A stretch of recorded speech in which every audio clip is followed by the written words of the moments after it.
Alright, so I recently did a 36 volt version video, just tinkering around with my daughter's scooters. So I was able to muster up a 48 volt. One of the things you want to look out for is when you get these adapters, you can see that is much larger than these. One way I've been able to identify it is by the markings on top. So you know, those ones that are kind of stamped the 12 volt. But what happened was we have a local park. It's a cool park with the 3 cells on here, 36 volt. So to make it to the park and back, and then it would show low voltage. And I wanted to give her a little more than that, so I was trying to tinker around all day long. I got these things with my Ryobi 4 amp hour batteries. Just trying to weasel them in there. I would have had to put the controller external. There's just no fun way to do it. But then I figured out I could just weasel in all 4 cells. And then I got this other controller that wasn't a Razer controller. It was this one, but the 48 volt version. Cut that tab off there. That one you can keep in case you want to mount it on something later, and well, it's not really going to interfere with anything because you're stuck with that strain relief. So anyways, there it is there. So we'll wedge that just in place. I got 4 cells in, so now we got a 48 volt, 150 watt. If you didn't see that other video I had, it is mainly just this that you have to do.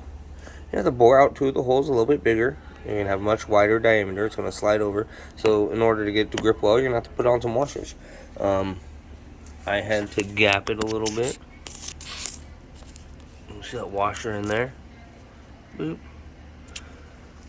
To get the chain to stay on, it was just sitting at an awkward angle. Don't know why. I don't know if something was bent, whatever. But it stays on now, so I'm happy with it. I probably should put one in there, but it's staying on now, and don't fix it. It's not broken, right? I did shave that off a little bit. It probably wasn't necessary. It did look like it was going to hit, so I just used a good old Dremel. I shaved everything off in here with the Dremel. Definitely, if you're somebody who likes to tinker, you need to have one. Slice that right there just to give it a little extra width there. But yeah, everything fits in nicely. This is still, even with that cut in there, everything's still secure, tight. And this thing, I asked my daughter, she's like 80-90 pounds, and she definitely said it's a lot faster being a 48 volt. I hopped on it real quick. I should have hopped on it as a 36 volt right before, but you know, this thing definitely seemed pretty snappy. So nice little upgrade. It did increase the distance, throwing in 1 extra cell, and just give it made it a little more responsive. So like I said, 3 cells probably depleted more than half of it going that distance, and so with her going to that park and coming back, when she came back, I immediately put my hand on the motor. It was pretty hot. I did not have to take my hand off of it. I don't think that overvolting it was messing with it too much. It's only rated for 24 volt, though I did see some motors that seemed very, very similar that were rated up to 36. So it's definitely being overvolted, but as long as she's not going uphill and you know, really stressing this thing out, I think everything should be fine.